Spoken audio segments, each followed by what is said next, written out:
కదా. ఉగాది రోజు ప్రతి వాళ్ళు చేసి తీరాల్సినవి 6 పనులు ఉన్నాయి. అవి ఏమిటి అనేది మొట్టమొదట చెయ్యాల్సింది తైలాభ్యంగనం, నూతన వస్త్రధారణ.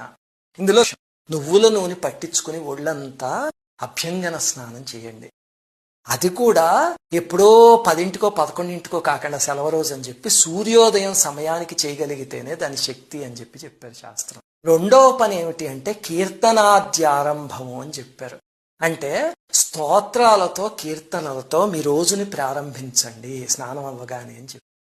వెంటనే మరి ఉగాది అప్పుడు ఏ దేవుడు చదవాలి అంటే ఉగాది రోజు అర్చించవలసింది కాలపురుషునికి తేలికైన మార్గం పురుష సూక్తం చదవటం.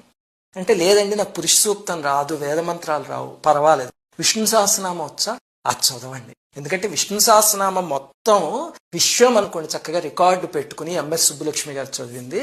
అది హింబ పత్ర భక్షణం అంటారు. అంటే వేపాకులు తింటారు. ఏదేమైనా సరే వేపకి సంబంధించింది తినాలి, దాంట్లో షడ్రుచులు కలుపుకుని తినడం మరింత ఉత్తమం. ఇంకా 4వది అంటే అందరినీ తీసుకొచ్చి ఒక చోట కూర్చోబెట్టి సోషలైజ్ చేయించే అద్భుతమైన ప్రక్రియ పంచాంగ శ్రవణం. అది 4వది. 5వది ఏమిటి అంటే ప్రపాదానం అంటారు. అది చాలా ముఖ్యమైనది. అంటే చలివేంద్రాలని కడతారు, అది కానీ ఉగాది అప్పుడు కట్టించగలిగితే చాలా విశేషం. దాహమైన వాళ్ళకి మంచినీళ్ళు ఇవ్వగలిగితే ఎంత పుణ్యం వస్తుందో మాటల్లో చెప్పలేం.